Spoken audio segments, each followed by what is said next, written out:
Friends, screen पर आप एक वीडियो देख रहे हैं। ये चेन स्नैचिंग की वीडियो है। फ्रेंड्स, यदि आपको अपनी रियल लाइफ में इस तरीके की कन्वर्जेशन को यूज़ करना है इंग्लिश में, तो आप किस तरीके से अपने आप को एक्सप्रेस कर पाएंगे। यहाँ पर स्क्रीन पर आप एक स्टोरी देख रहे हैं। स्टोरी बहुत छोटी सी है। इसका हम हिंदी से इंग्लिश में स्टेप बाय स्टेप ट्रांसलेशन करके इस वीडियो से रिलेटेड बहुत सारी वोकैबलरी सीखेंगे। तो चलिए वीडियो शुरू करते हैं। आजकल सोना पहनकर बाहर निकलना भी मुश्किल हो गया है। मतलब आप गोल्ड पहन के यदि बाहर जाते हैं तो बहुत रिस्की है। इसका मतलब ये निकल रहा है। आजकल के लिए पहले हम इस सारे पूरे सेंटेंस की वोकैबलरी देखेंगे, क्या क्या वोकैबलरी होती है। आजकल को हम कहते हैं दीज डेज, ठीक है। उसके बाद में सोना पहनकर को हम कहेंगे वियरिंग गोल्ड। बाहर निकलने के लिए हम कहते हैं गोइंग आउट, ठीक है। भी, इवन, मुश्किल हो गया है। देखिए ये हमारा यहाँ पर प्रेजेंट परफेक्ट टेंस है, हो गया है, हो चुका है, ठीक है। तो इसका यहाँ पर क्या आएगा, हैज या हैव के साथ में वर्ब की थर्ड फॉर्म आती है। हो गया है बिकम, हैज बिकम डिफिकल्ट, मुश्किल हो गया है, हैज बिकम डिफिकल्ट, ठीक है। अब देखिए बिकम क्यों आया है, बिकम वर्ब की थर्ड फॉर्म आई है यहाँ पर, क्योंकि यहाँ पर टेंस के अकॉर्डिंग हैज प्लस वर्ब की थर्ड फॉर्म आएगी। जो ये सेंटेंस है प्रेजेंट परफेक्ट टेंस का सेंटेंस है। अब हम इसे फॉर्मूले में फिट करेंगे, subject plus verb plus object. Subject हमारा यहाँ पे है these days, even going out, wearing gold, has become difficult। ये बिल्कुल बेसिक ट्रांसलेशन है, ठीक है। लेकिन अब यहाँ पर आप देखें नेटिव स्पीकर किस तरीके से इसे कहते हैं। जो नेटिव स्पीकर हैं वो किस तरीके से बोलते हैं इस सेंटेंस को, यदि उन्हें बोलना हो, ठीक है। इसको आप ध्यान रखिए, अपने स्पोकन इंग्लिश में ऐसे कैसे यूज करेंगे। These days wearing gold out in public just does not feel safe anymore. कैसे कहते हैं, these days wearing gold out in public, wearing gold out in public मतलब पब्लिक में पहनकर जाना। Wearing gold out in public just does not feel safe anymore, just does not feel safe anymore. देखिए और भी इसको अनेक दूसरे तरीके से कहते हैं। दिस डेज को हम नाउ ए डेज भी कह सकते हैं, नाउ अ डेज, आजकल। It is not safe to wear gold when you go out. It is not safe to wear gold when you go out. तो फ्रेंड्स बहुत सारे डिफरेंट तरीके हैं। ऐसा भी कह सकते हैं now a days wearing gold outside can be pretty risky. Now a days I don't feel comfortable wearing gold when I go out. बहुत सारे तरीके हैं, जो आपको सबसे ज़्यादा इजी लग रहा है उसे अपनी स्पोकन इंग्लिश में यूज़ करें, क्योंकि ये रोज़ बोले जाने वाले सेंटेंसेस है। हर दिन कहीं ना कहीं चेन स्नेचिंग या चोरी की खबर सुनने को मिलती है। फ्रेंड्स ये भी डेली स्पोकन इंग्लिश का सेंटेंस है। हर दिन के लिए हम यूज़ करेंगे एवरी डे। कहीं ना कहीं के लिए हम यूज़ करेंगे समवेयर, ठीक है। जो चेन स्नेचिंग होता है, चोरी को तो हम थीफ कहते हैं। जो चेन को झपट्टा मारकर ले जाने को हम कहते हैं चेन स्नैचिंग। स्नैच मतलब होता है किसी चीज को झपट्टा करना, तो इसे चेन स्नैचिंग मतलब चेन को खींच कर ले जाना। चोरी को हम कहते हैं थीफ, और थीफ की खबर को हम कहते हैं न्यूज, ठीक है। सुनने को मिलती को हम कहेंगे वी हियर अबाउट। अब देखिए इसे फॉर्मूले में फिट करते हैं इस पूरे सबको। Every day we hear about chain snatching और थीफ समवेयर। क्या होगा whole translation? Translation will be every day we hear about, hear मतलब होता है सुनना, इसलिए वर्ब आया है, वी के बाद में सब्जेक्ट के बाद में वर्ब आया है। Every day we hear about, किस चीज़ के बारे में सुनते हैं? चेन स्नेचिंग, चेन स्नेचिंग या फिर गोल्ड की चोरी के बारे में, या थीफ चोरी के बारे में, समवेयर कहीं ना कहीं, समवेयर। लेकिन अभी इसी को ही हमको नेटिव स्पीकर स्पोकन इंग्लिश में बोलना है, तो हम इस तरीके से भी बोल सकते हैं, you hear about chain snatching और थीफ ऑलमोस्ट एवरी डे। ठीक है, तुम हमेशा इस बारे में सुनते ही हो कि चेन स्नैचिंग और थीफ के बारे में। ठीक है, you hear about chain snatching almost every day. जो आपको कंफर्टेबल लगे आप उसे अपनी स्पोकन इंग्लिश में इनकॉर्पोरेट करें। कल रात करीब 9 बजे मेरी बहन एक ज़रूरी काम से बाहर गई थी। कल रात के लिए आएगा लास्ट नाइट, कल रात को हम लिखेंगे लास्ट नाइट। करीब 9 बजे को हम लिखेंगे अराउंड 9 o'clock, अराउंड 9 o'clock। मेरी बहन माय सिस्टर, माय सिस्टर एक ज़रूरी काम से बाहर गई थी। देखिए बाहर गई थी के लिए हम क्या यूज़ करेंगे? बाहर गई थी को हम कहेंगे हैड गॉन आउट, क्योंकि पास्ट का एक्शन है, हैड के साथ में वर्ब की थर्ड फॉर्म आएगी, हैड गॉन आउट। ठीक है, हैड गॉन आउट, या फिर आप ऐसा भी कह सकते हैं went out, went out to. ठीक है, या हैड गॉन आउट। तो किस चीज़ के लिए गई थी? एक ज़रूरी काम से गई थी। फॉर एन इम्पॉर्टेंट एरेंड, छोटे मोटे काम को हम एरेंड कहते हैं। ठीक है, फॉर एन इम्पॉर्टेंट एरेंड, छोटे मोटे काम को हम क्या कहते हैं? एरेंड। या फिर आप ऐसा भी कह सकते हैं to take care of something important, to take care of something important.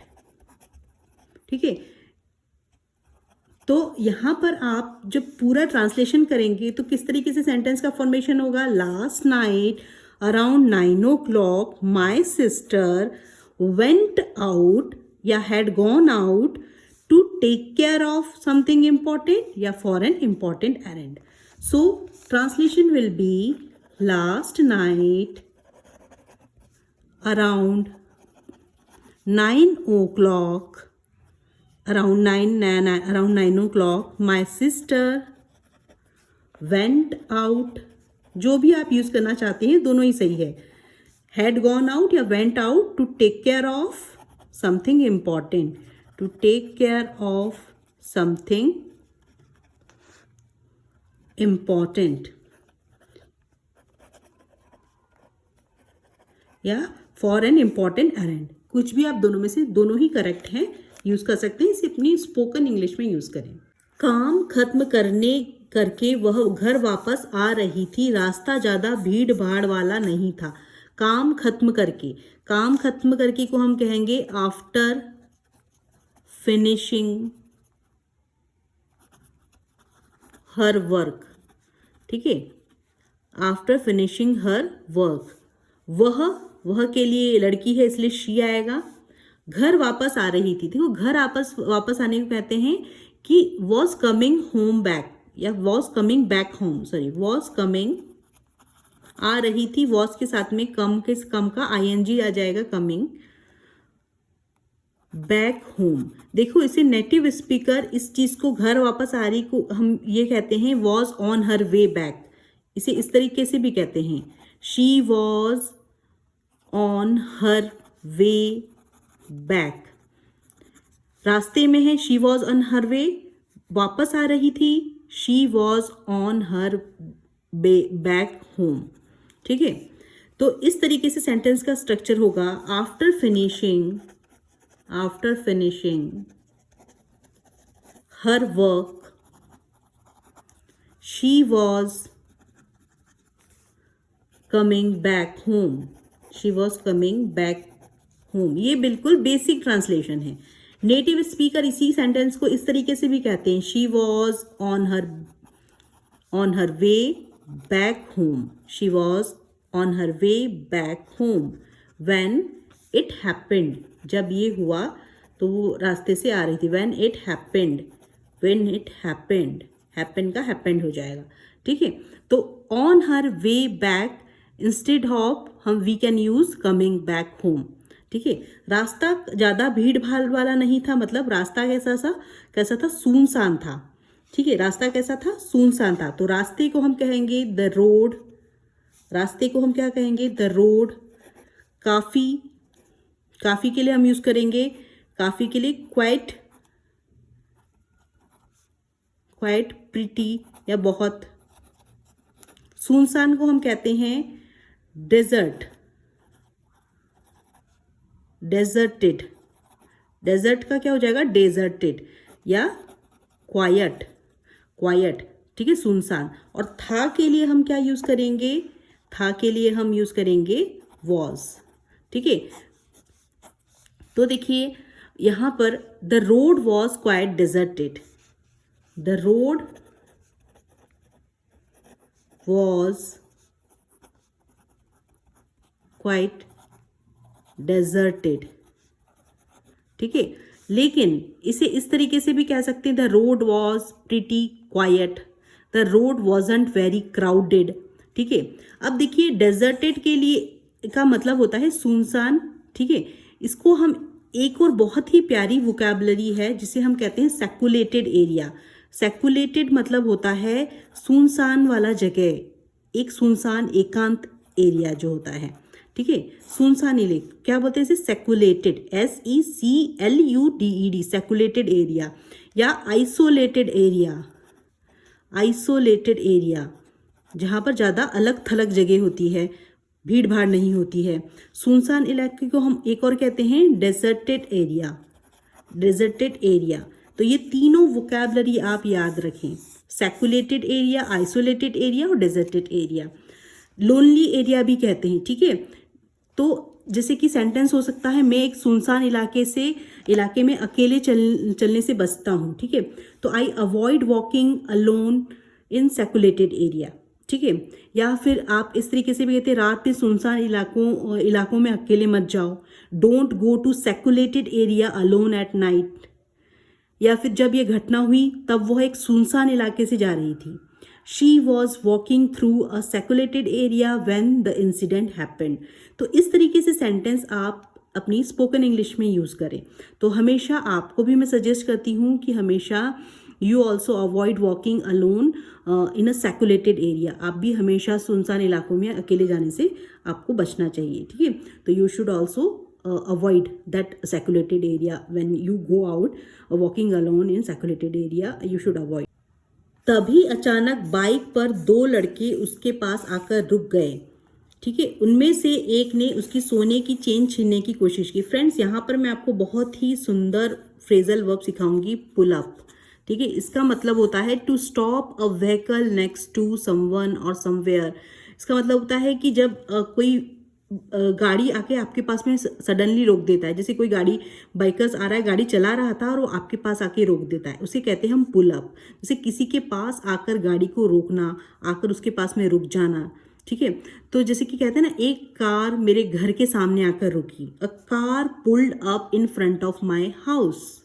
कैसे कहेंगे, अ car pulled up in front of my house. ये मैं आपको क्यों सिखा रही हूँ, पुल अप एक फ्रेजल वर्ब है। इसने यहाँ पे कहा गया है ना, तभी अचानक बाइक पर दो लड़के उसके पास आकर रुके, आकर रुकने को हम कहते हैं पुल्ड अप, ठीक है। तो यहाँ पर हम फ्रेजल वर्ब पुल्ड अप भी सीख रहे हैं। जैसे कि पुलिस की गाड़ी अचानक हमारे पास आकर रुकी, जैसे आप चल रहे हैं, आपके पास आके पुलिस की गाड़ी रुकी। अ police car suddenly pulled up beside us, अ police car suddenly pulled up beside us, ठीक है। बस स्टॉप पर बस आकर रुकी, the bus pulled up at the bus stop. जैसे बस आके रुकती है ना, तो कैसे कहते हैं, the bus pulled up at the bus bus stop. बहुत सारे सेंटेंस बन सकते हैं, जैसे कि एक टैक्सी होटल के सामने आकर रुकी, a taxi pulled up outside the hotel. ठीक है, तो ऐसे ही ये वाला सेंटेंस का ट्रांसलेशन होगा। ठीक है, तभी अचानक, तभी अचानक के लिए, तभी के लिए हम कहेंगे जस्ट देन। ठीक है, तभी के लिए हम कहेंगे जस्ट देन। बाइक पर, ऑन अ मोटरसाइकिल, दो लड़के, टू गाइज, उसके पास आकर रुके। उसके पास के लिए next to her, next to her, उसके पास। ठीक है, नेक्स्ट टू हर। अब आकर रुके के लिए हम यूज करेंगे फ्रेजल वर्ब पुल्ड अप। क्या यूज करेंगे? Pulled up. तो इस पुल्ड अप वोकैबुलरी को आपको याद रखना है, फ्रेजल वर्ब को याद रखना है। ये आपकी स्पोकन इंग्लिश में बहुत ही इंपॉर्टेंट रोल देगी। A car pulled up in front of my house. तो इसी तरीके से क्या होगा ये sentence? Suddenly two boys on a motorcycle came and stop near her. ये एक बेसिक ट्रांसलेशन है, लेकिन आप इसे स्पोकन इंग्लिश में कैसे कहेंगे? All of sudden two guys on a motor bicycle pulled up next to her. कैसे कहेंगे? ऑल ऑफ सडन, अचानक, ऑल ऑफ सडन, अचानक, all of a sudden, two guys, दो लड़के या दो लोग, ऑन अ मोटरसाइकिल, जो कि किस पे सवार थे? मोटरसाइकिल पर सवार थे। All of sudden two guys on a motorcycle pulled up, आकर रुके। पुल्ड अप किसके? उसके पास, नेक्स्ट टू हर। ठीक है, नेक्स्ट टू हर। तो यहाँ पर आपने फ्रेजल वर्ब पुल्ड अप सीखा है। इसे अपनी स्पोकन इंग्लिश में यूज करें और इससे रिलेटेड एक मुझे सेंटेंस भी बनाकर कमेंट सेक्शन में कमेंट करें। उनमें से एक ने उसकी सोने की चेन छीनने की कोशिश की। छीनने को हम कहते हैं कोशिश करी, ट्राइड टू स्नैच। क्या कहेंगे हम? Tried to snatch, tried to snatch. ठीक है, SNATCH स्पेलिंग है, SNATCH, स्नैच मतलब छीनना। ठीक है, सोने की चेन, गोल्ड चैन, उसमें से एक, उनमें से एक मतलब वन ऑफ देम, उनमें से मतलब वन ऑफ देम, उसकी, किसकी? हर। ठीक है, तो क्या ट्रांसलेशन होगा? One of them tried to snatch her gold chain. क्या होगा ट्रांसलेशन? वन ऑफ देम, उनमें से एक ने, ट्राइड टू, कोशिश की, tried to snatch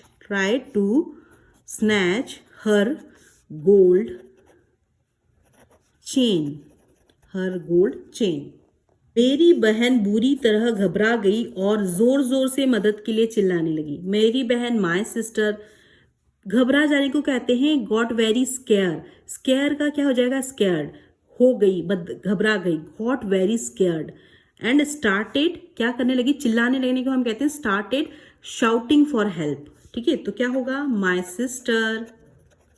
sister got very scared. ठीक है, got very scared and started, चिल्लाने लगी, स्टार्टेड शाउटिंग मतलब चिल्लाना होता है, शाउटिंग फॉर, किसके लिए? मदद के लिए, हेल्प।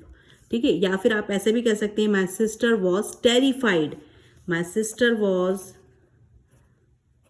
या फिर शी वॉज टेरिफाइड मतलब भी होता है घबरा गई या बहुत जोर से डर जाना, उसे भी कहते हैं terrified. TERRIFIED, terrified and started screaming. देखो, शाउटिंग और स्क्रीमिंग, चीख को हम कहते हैं स्क्रीम करना। ठीक है, स्टार्टेड स्क्रीमिंग, जैसे हम कहते हैं ना बच्चों को डोंट स्क्रीम। ठीक है, हम कहते हैं कि चिल्लाओ मत, डोंट स्क्रीम। तो यहाँ पर स्क्रीमिंग फॉर किस चीज़ के लिए वो चिल्लाने लगी, चीखने लगी? For help.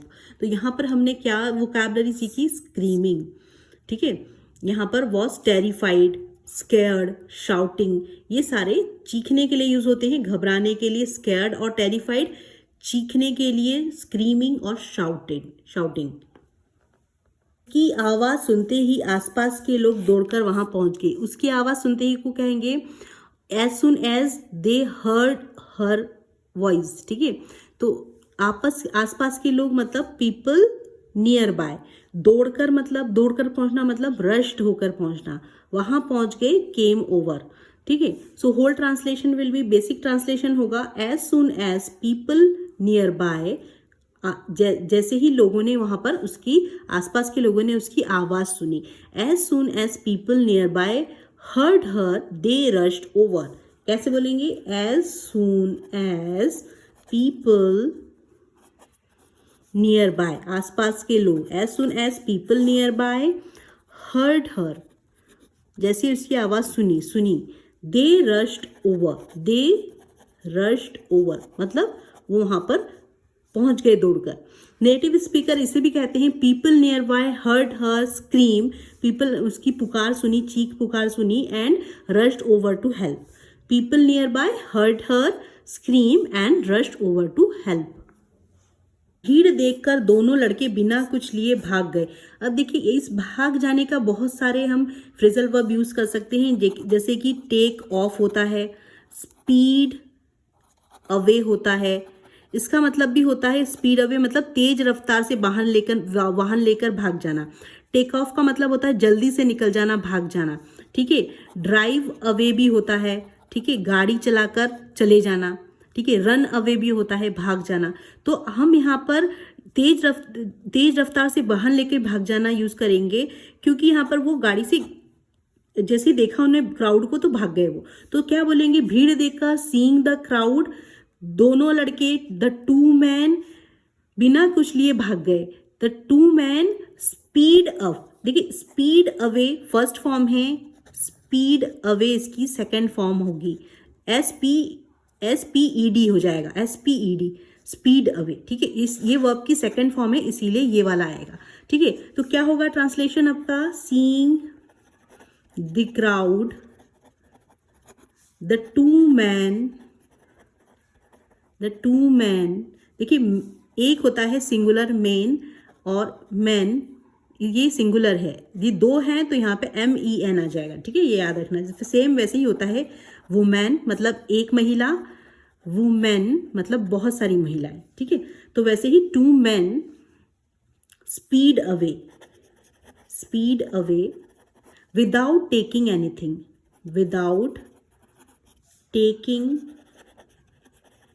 एनीथिंग, ठीक है, एनीथिंग। अब देखिए, मेरी बहन सुरक्षित घर पहुंच गई, लेकिन वह बहुत डरी हुई थी। बहुत डरी होने को कहते हैं फ्राइटेंड होना। Still she was very frightened, okay. तो but she was still very frightened. But मेरी बहन सुरक्षित घर पहुंच गई मतलब reached home safely. My sister, पहुंच जाने को हम कहते हैं रीच का सेकेंड फॉर्म रीच्ड आ जाएगा। रीच्ड होम सेफली, सुरक्षित पहुंच गई। बट लेकिन वो बहुत डरी हुई थी। शी वॉज स्टिल, अभी भी, वेरी फ्राइटेंड, फ्राइटेंड, वो बहुत ज़्यादा डरी हुई थी यहाँ पर हेल्पिंग वर्ब वॉज आया है, ठीक है। अब देखिए फ्रेंड्स, आपको मैं यहाँ पर जो टेक ऑफ सिखाया था ना, ये फ्रेजल वर्ब आपके लिए बहुत इंपॉर्टेंट है फ्रेंड्स। ये टेक ऑफ के बहुत सारे मीनिंग निकलते हैं। जैसे मैंने कहा कि तुरंत भाग जाना, निकल जाना। इस स्टोरी में इसका मीनिंग निकल रहा है, in your story the Rober took off, इसकी सेकेंड फॉर्म क्या हो जाएगी? टेक का क्या होता है? टेक, टुक, टेकन, ठीक है। तो यहाँ पर टुक आ जाएगा, ठीक है, टुक ऑफ आ जाएगा। तो इससे क्या सेंटेंस बन सकता है? The robbers took off as soon as they saw the crowd. जो लुटेरे थे उन्होंने जैसे देखा भीड़ को, वो जल्दी से वहां से निकल गए, भाग गए। आपकी स्टोरी में इस टुक ऑफ को आप इस तरीके से यूज कर सकते हैं। The robbers took off as soon as they saw the crowd. एक टेक ऑफ का मतलब होता है किसी चीज को निकालना। जैसे हम कहते हैं ना, जूते निकालो। कभी आप जब किसी शॉप में जाते हो तो वहां पे भी लिखा होता है please take off your shoes, कृपया अपने जूते बाहर निकालें। Please take off your shoes outside, ठीक है। एक मीनिंग इस टेक ऑफ का निकलता है प्लेन, जब आपकी प्लेन उड़ती है, ग्राउंड लेवल को छोड़ती है, an aeroplane leaves the ground, तब भी हम कहते हैं हाँ फ्लाइट टेक ऑफ कर गई, ठीक है। तो आप इस तरह से बना सकते हैं, the plane took off on time, जो प्लेन थी वो समय पर निकल गई, the plane took off on time, on time मतलब समय पर। तो इस तरीके से आप इस टुक ऑफ को भी यूज़ कर सकते हैं अपनी स्पोकन इंग्लिश में, ठीक है। जैसे कि कहते हैं कि जो घंटी बजते ही बच्चे दौड़ पड़े, the kids took off as soon as the bell ring, वह कुछ कहे बिना भाग गया, ही took off without saying a word, ठीक है। जैसे कि पुलिस को देखकर चोर भाग गए, the thieves took off when they saw the police. बहुत सारे सेंटेंस बन सकते हैं, सिर्फ स्पोकन इंग्लिश में यूज़ करें। बारिश शुरू होते ही हम घर की ओर निकल पड़े, we took off for home as soon as it started raining, ठीक है। तो इस तरीके से आप अपनी स्पोकन इंग्लिश में इस टुक ऑफ फ्रेजल वर्ब को यूज़ करें। उस घटना के बाद हमने तय किया कि जब तक बहुत ज़रूरी न हो सोने के गहने पहनकर बाहर नहीं निकलेंगे। उस घटना के बाद के लिए हम कहेंगे, उस घटना के बाद को कहेंगे कि कोई इंसिडेंट होता है ना, तो after that incident, after that incident, INCIDENT, after that incident, हमने तय किया मतलब हमने डिसाइड किया, ठीक है। तो हमने के लिए वी डिसाइडेड, क्या आएगा, वी डिसाइडेड, वी डिसाइडेड, हमने तय किया कि दैट वी डिसाइडेड, जब तक बहुत ज़रूरी न हो, unless it wasn't absolutely necessary, क्या होगा, अनलेस, जब तक, अनलेस इट इज एब्सोल्युटली, बहुत ज़रूरी, या इट इज़ नेसेसरी या एब्सोल्युटली नेसेसरी, बहुत ज़रूरी न हो, necessary, NECE, necessary, SSARY, necessary, सोने के गहने पहनकर बाहर नहीं निकलेंगे, वोंट वियर आउटसाइड, ठीक है। तो क्या, गोल्ड, सोने के गहने, गोल्ड ज्वेलरी, सोने के गहने के लिए कहेंगे गोल्ड ज्वेलरी, ज्वेलरी नहीं होता है, ज्वेलरी कहते हैं इसे, गोल्ड ज्वेलरी, पहनकर बाहर नहीं निकलेंगे को क्या बोलेंगे, पहनकर बाहर नहीं निकलेंगे, won't wear outside, won't wear, won't का मतलब होता है वुड नॉट, वियर आउटसाइड, ठीक है। तो whole translation will be, after that incident we decided not to wear gold jewellery outside unless it was necessary, ठीक है। अब आजकल जो है सुरक्षित रहना बहुत ज़रूरी है। These days staying alert is very important, these days, आजकल, staying alert is very important, ठीक है। तो इसे अपनी स्पोकन इंग्लिश में यूज़ करें। इस पूरे पैराग्राफ को एक बार बोलने की भी कोशिश करें अपने ओन लैंग्वेज में, तो ये आपकी स्पोकन इंग्लिश का हिस्सा बन जाएगी। फ्रेंड्स, ये कुर्ता मैंने ख़रीदा है अपनी बेटी के लिए फ्लिपकार्ट से। तो आप देख सकते हैं कि वीडियो में जैसा कि वो उसने ड्रेस पहना हुआ है, बहुत खूबसूरत लग रहा है। ये कलर भी बहुत सुंदर है, आगे बहुत सारा वर्क करा हुआ है जैसा कि आप देख सकते हैं यहाँ पर, और इसके हाथों में भी वर्क करा हुआ है, तो बहुत खूबसूरत लग रहा है। इसकी पैंट भी जो है वो बहुत सुंदर है, धोती पैटर्न में है, जो कि बच्चों के ऊपर बहुत ही प्यारी लग रही है। तो इसमें बहुत सारे ऑप्शंस भी हैं, मल्टी कलर में भी हैं। तो मुझे ये कलर बहुत अच्छा लगा, तो और इसका कपड़ा भी बहुत कंफर्टेबल है, बच्चों को बहुत कंफर्ट भी दे रहा है। तो आप इसका जो लिंक मैंने डिस्क्रिप्शन बॉक्स में भेज रखा है, तो आप वहाँ पर जाके उस डिस्क्रिप्शन बॉक्स में चेक करके ये कुर्ता आप फ्लिपकार्ट में रिजनेबल रेट में खरीद सकते हैं, क्योंकि आगे त्यौहार का सीज़न आने वाला है। तो त्यौहार में भी बच्चों को इस तरीके के कुर्ते बहुत ही ट्रेंडी और बहुत ही प्यारे लगते हैं, तो आप वहाँ पर जाके इसे बाय कर सकते हैं। So friends, if this video add any value in your English learning journey, please do subscribe my channel and don't forget to hit the bell icon. यदि आपको ये वीडियो पसंद आई है तो मेरे चैनल को सब्सक्राइब करें, लाइक करें और वीडियो को ज़्यादा से ज़्यादा शेयर करें, जिससे कि मुझे आपका प्यार और मोटिवेशन मिलता रहे और मैं आपके लिए इस तरीके की यूज़फुल इंग्लिश लर्निंग की डेली जो कंटेंट लेके आती रहूँ, डेली कन्वर्जेशन की। तो friends, please do subscribe my channel and share it more and more with your friends and families. Thanks for watching my videos. Keep learning, keep practicing, keep watching my videos. Thanks for watching my videos.